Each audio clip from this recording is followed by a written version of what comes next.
मित्रों, आज हम आपको ले चलेंगे उस समय में जब मथुरा की धरती पर एक ऐसा चमत्कार जन्म लेने वाला था जिसने पूरे संसार की तकदीर बदल दी। ये कहानी है बालकृष्ण की, जिनके आने से अंधकार और डर की शक्ति हमेशा के लिए कमजोर हो गई। बालकृष्ण। मथुरा की रातें हमेशा शांत हुआ करती थीं, पर उस रात कुछ अलग था। हवा में एक अजीब सी कंपन थी। माता देवकी का हृदय तेजी से धड़क रहा था। उन्हें पहले ही सपना दिखाई दे चुका था कि उनका पुत्र संसार को न्याय और धर्म की ओर ले जाएगा, पर यह सपना अब सच होने वाला था। कमरे में धीरे धीरे एक प्रकाश की किरण फैलने लगी। ये साधारण रोशनी नहीं थी, ये दिव्यता की किरण थी, और उसी प्रकाश में जन्मा बालकृष्ण। जैसे ही उनकी आंखें खुली, उनका नन्हा चेहरा पूरे संसार के लिए आशा का प्रतीक बन गया। उनकी मुस्कान में ऐसी शक्ति थी जो अज्ञान और डर को तुरंत मिटा देती थी। माता देवकी की आंखों में खुशी और चिंता का मिश्रण था। खुशी थी अपने पुत्र के जन्म की, और चिंता थी कंस से, जो उनके पुत्र का विनाश चाहता था। कंस, जो मथुरा का अत्याचारी राजा था, अपने महल में बैठा हुआ था। उसे खबर मिली कि देवकी का पुत्र जन्म लेने वाला है।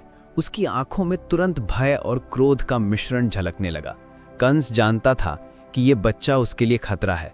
वो सोच रहा था कि कैसे इस बच्चे को मारकर अपनी सत्ता को सुरक्षित किया जाए, पर वो नहीं जानता था कि यह बच्चा साधारण नहीं है।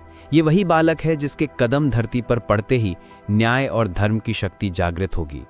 समय बीतता गया और बालकृष्ण बड़े होने लगे। उनका हर कदम, हर खेल, हर मुस्कान, सभी में एक रहस्य छिपा हुआ था।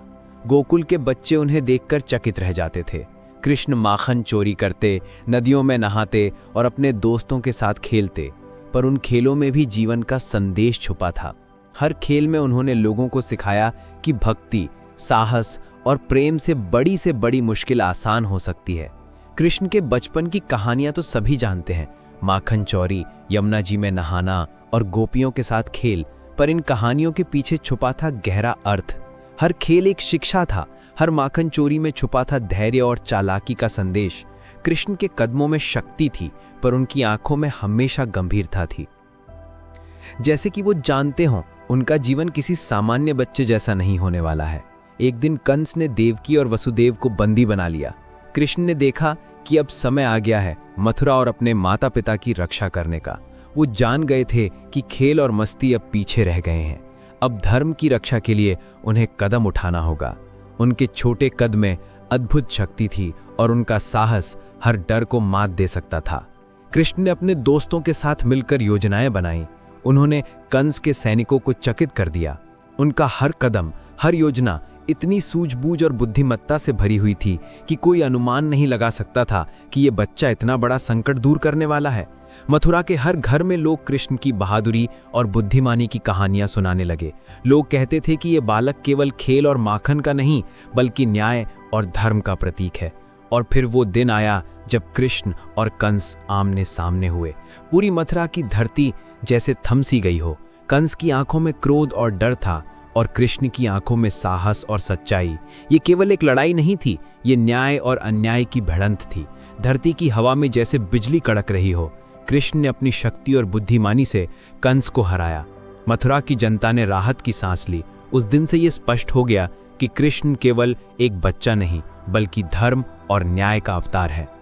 मित्रों, कृष्ण की कहानी केवल बालपन और माखन चोरी तक सीमित नहीं है। उनके जीवन में और भी अद्भुत रहस्य हैं, जैसे रासलीला, गोवर्धन पूजा, कालिया नाग का संहार और अर्जुन के साथ कुरुक्षेत्र में गीता का ज्ञान। हर घटना हमें सिखाती है कि प्रेम, भक्ति और साहस से कोई भी बाधा पार की जा सकती है। कृष्ण ने दिखाया कि शक्ति केवल शारीरिक नहीं होती, बल्कि ज्ञान और सत्य के साथ उसे प्रयोग करना सबसे बड़ी ताकत है।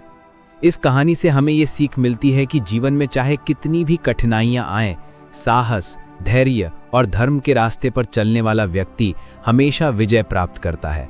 कृष्ण जी की जीवन यात्रा हमें प्रेरित करती है कि हम भी अपने जीवन में धर्म और न्याय का मार्ग अपनाएं। उनके छोटे कदमों में इतनी गहराई और शक्ति थी कि पूरे संसार की तकदीर बदल गई। ये हमें सिखाता है कि किसी भी कार्य की सफलता केवल भौतिक शक्ति से नहीं, बल्कि बुद्धिमानी, धैर्य और प्रेम से मिलती है।